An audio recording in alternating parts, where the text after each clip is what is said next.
Welcome to the New Mom Talk podcast, your go-to podcast for evidence-based answers to your burning questions about parenting. Join us as we dive into commonly Googled topics and hear from experts and real moms. Let's navigate parenthood together, one question at a time.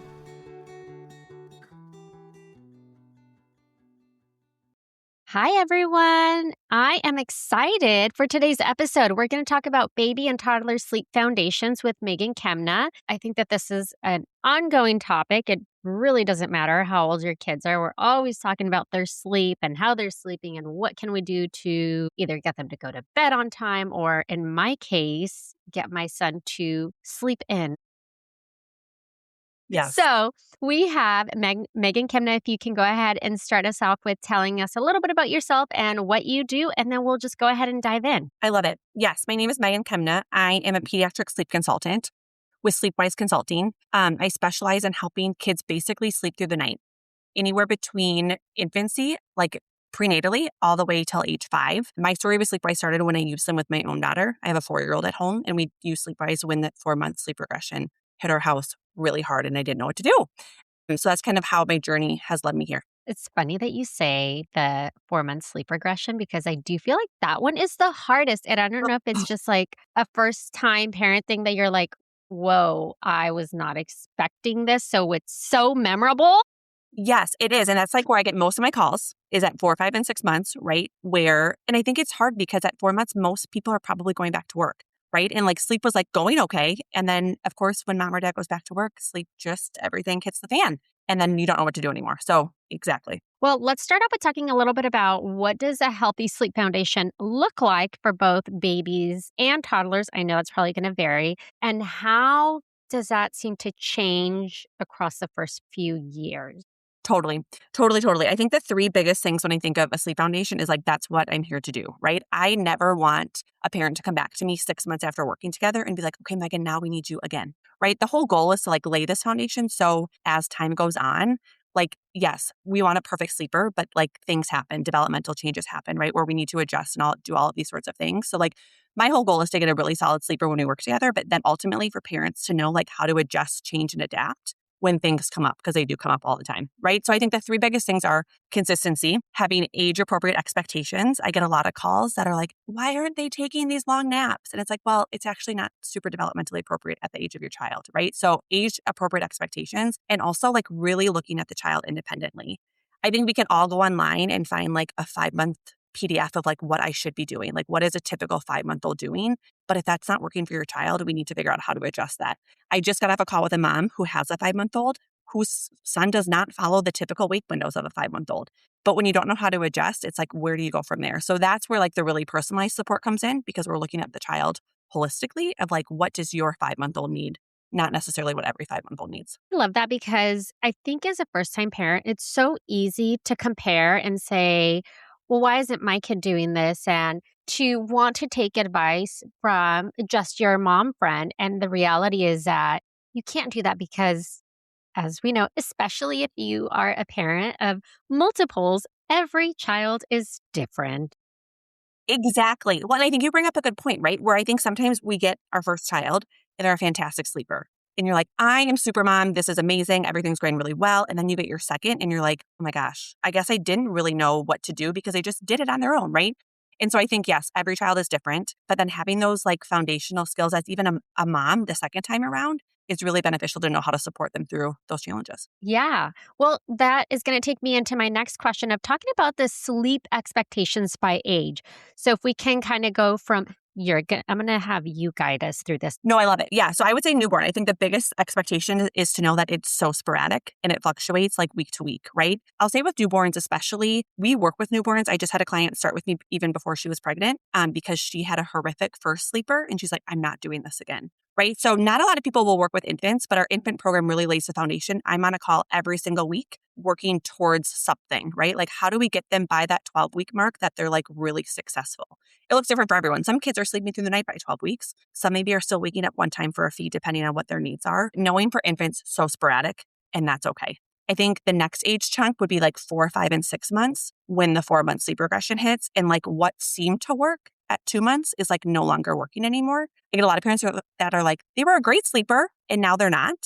And what I tell families all the time, it's developmental, right? At 2 months, they only have 2 cycles of sleep. At 4 months, they now have 4 cycles of sleep, just like adults. So now they need to transition between cycles of sleep a lot more regularly throughout the night. And if they don't have the independent sleep skills, they don't know what to do. And so I tell parents all the time, it's like you're driving a car, right? You're in the driver's seat, you're driving them to sleep. The whole drowsy but awake thing, like let's get them really drowsy before we put them in the crib. But what happens is if we get them to that place and then we get out of the car, they wake up and they're like, I don't know how to drive. Right? So those 4, 5, and 6 months are like such crucial times to lay these independent sleep skills for life. I would say after that, the like 7 months to 18 months is just a lot of transitions, right? We're dropping from 3 to 2 naps. We're dropping from 2 to 1 nap. Daycare transition can happen in there too. And then the big one is toddlers, right? And I tell parents all the time, toddlers, unless there's a medical need, is behavioral, right? There's like a learned behavior that has happened and has been associated with sleep. So how do we meet them where they're at? And I tell parents, like 60 to 70% of working with toddlers is like reframing how we approach them, right? It's a lot on mom and dad to figure out how do I hold this boundary, loving but firm, that we've developed, and then really guiding them through that. But yes, I would say I work with clients all the time. Anywhere like before 18 months, we usually can get them sleeping pretty well by 2 weeks. Toddlers take a little bit longer, right? They have a little bit more skin in the game. They have a lot more to say about it. So those guys take a little bit longer. I would say about 3 weeks. But the majority of my calls right now are like between the months, I would say 4 to 7.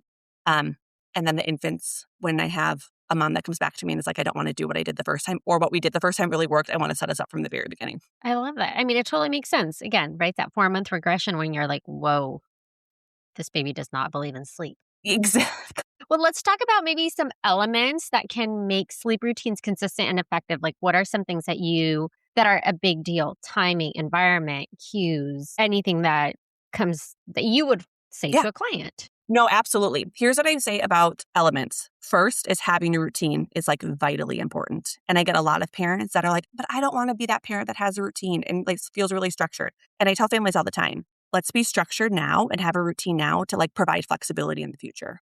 But if we're like too flexible right now, it's so unpredictable that they don't know like what the expectation is when they get into their crib or their bed. So having a routine. So it's super simple. I mean, we still do this routine at 4 years old because it just naturally transitions there. Super simple routine. Timing is like vitally important.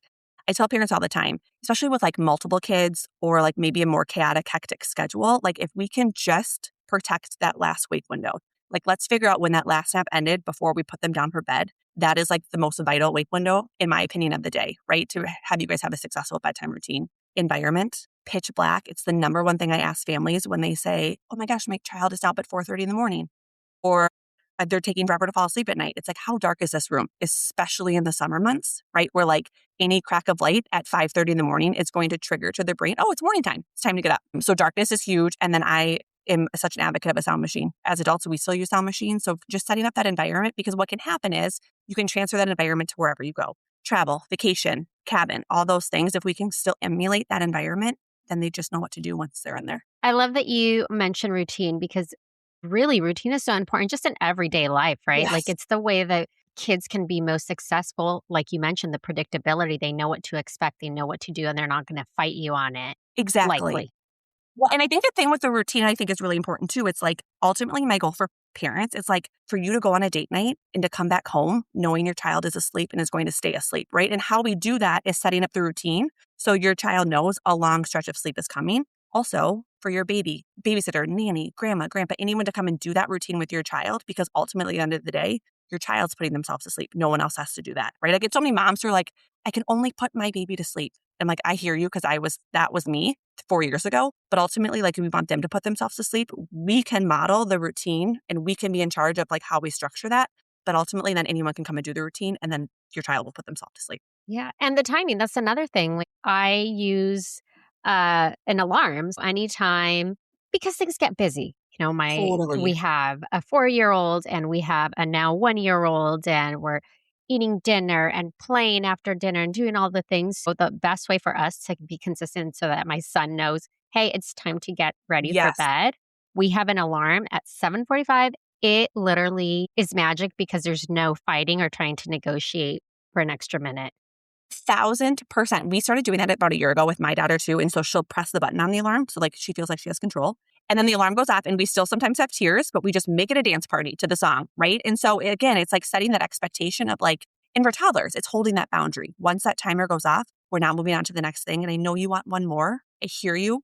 We can do that one more thing tomorrow, right? And so that's a lot of talking to toddler parents too, of like, I get like requests for one more book, one more drink of water. I need to go to the bathroom one more time. Those are the things of like, I hear you want one more book. We are finished, but we'll do it again tomorrow. So they know that it can come again and it's not like a final thing forever. Hi everyone, it's your host Mariella. I want to thank you for listening and share some ways to show your continued support. You can rate and review on Apple Podcasts or Spotify. Share the show with friends and family. Buy me a coffee to help with the financial costs of running a podcast.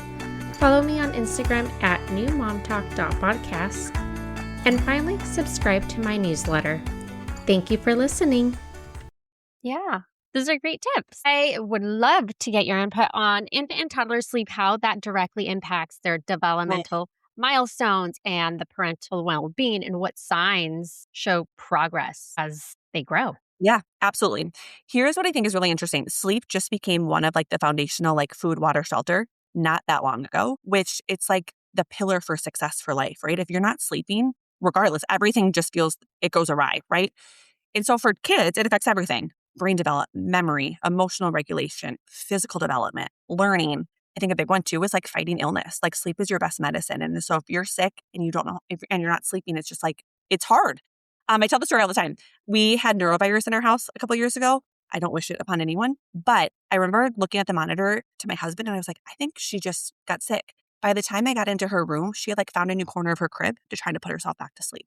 Right. So like these are the skills that we're hoping to establish with these kids to like get them healthy and healthy faster. I think the thing too, I get a lot of comments on calls of moms specifically feeling selfish for wanting to do something like this, but also like it is so important for your family, right? To have hours back in your day. I remember getting a text from a mom saying, I've never seen 7:30 on my clock in the kitchen for the past year because I've been in my child's bedroom, right? She's like, I don't know what to do with myself. So she made cookies. So I think there's more like, yes, it's so important for the kid, of course, 100%, but also for your family life, especially having multiple kids. If you have another older child, you have some more time dedicated to them at the end of the night, for your relationship, for yourself to fill your own bucket, and for you to get that sleep too. Yes, it's for the child, but it like ripple effects for the family too. Definitely for the parents, we need it, right? Like Yes, to just have some time to warm a seat cushion for longer than a minute. literally. Yes. Or to have like an hour to like watch your favorite show or those sorts of things at the end of the day where when you're stuck in a kid's room for however many hours, it's just, you're tapped out at the end of that. Yeah, the simple things. It's all those little simple things that we took for granted before having kids. Yeah, exactly. Exactly. So we kind of touched on this a little bit, but I want to get some more ideas from you for juggling these unpredictable schedules or multiple children on what's practical, low stress strategies that can really help maintain consistency for everyone in the household. Totally. Yeah. And I'm going to be in the season of like, we actually are expecting our second. So like, this is something that we're going to have to navigate too. And it always feels like daycare or preschool pickup happens at a nap time, right? Or school pickup happens at that nap time. So how do I adjust for that? The number one thing I tell families is perfection is not required, right? Like, it's not going to be perfect. I just worked with a mom who her husband was traveling for work for business for like 3 months. So she was home with a 3-year-old and a 6-month-old. And she's like, Megan, I just can't commit to crib naps. I'm like, I hear you. So let's figure out how we can get him to sleep really well for you during the day, in the car, in the stroller, wherever you may be, but also to protect your overnight sleep, right? So we're working with families to like really figure out, what does your family dynamic look like and what do you guys need? So that's the first one. Perfection is not key. The other thing is consistency now makes for flexibility in the long term. The thing I say with the hectic schedules is if we can anchor the morning wake up time. So think about a desired wake up time you want. Most families it's 7 a.m., right? Give or take. If we can protect that, that really starts to anchor their circadian rhythm or their body clock. So anchor your day starting at that same time. I always give it 30 minutes on either side of that wake window. So if your desired wake time is 7, I'm okay with a 6:30 wake up if they're up. I'm also okay but we have to get them up by 7:30, right?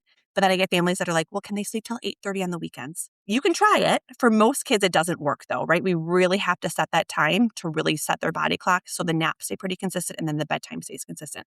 That's the first one.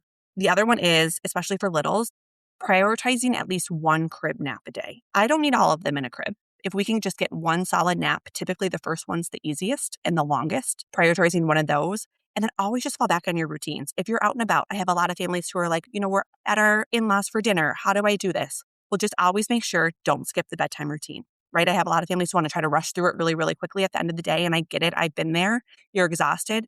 But usually you see some weird things happen during the middle of the night when we rush through things. So really setting up the bedtime routine, it should really take 10 to 15 minutes, not long, depending on if you put a bath in there or not. But again, that bedtime routine is telling your little one that a long stretch of sleep is coming.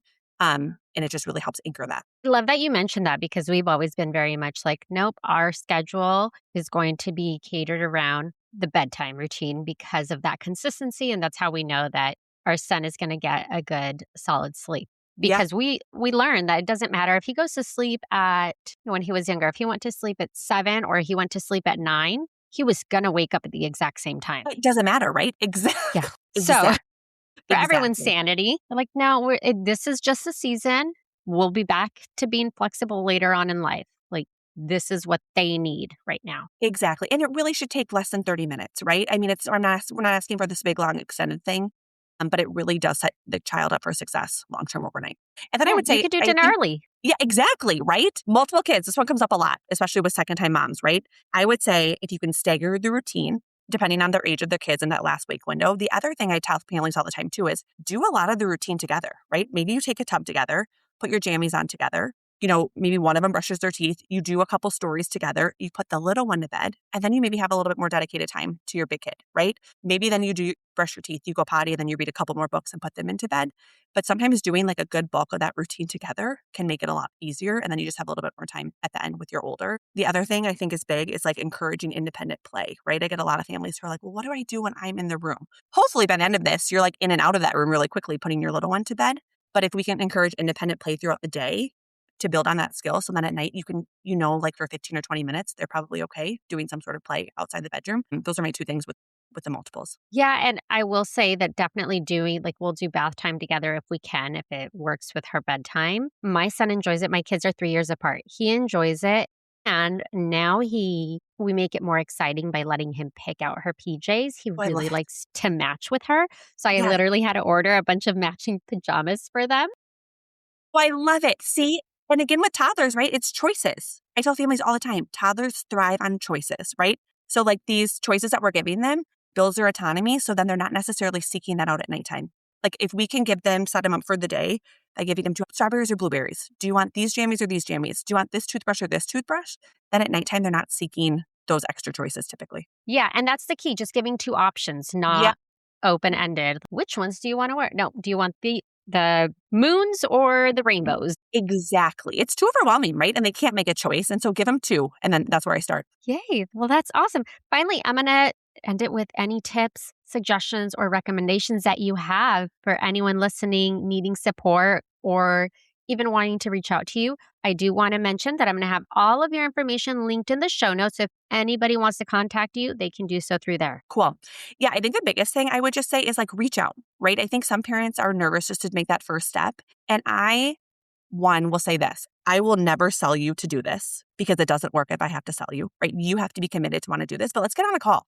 There are so many times I jump on a call that I'm like, hey, just make these 2 changes, come back to me in 3 weeks and let's see where we're at, right? And so I think just jumping on a call, seeing where you guys are at, where you want to go, what your goals are, talking through those, I think can really be helpful. So book a call, jump on my calendar, and then we can kind of talk through kind of next steps. Awesome. Well, thank you so much. I appreciate you coming on and sharing all of your knowledge with us. Thanks for having me. Thank you for listening. Tune in next week for our next episode. You can find us on Instagram for more updates and tips. Be sure to subscribe wherever you listen to your podcasts and give us a review if you like us.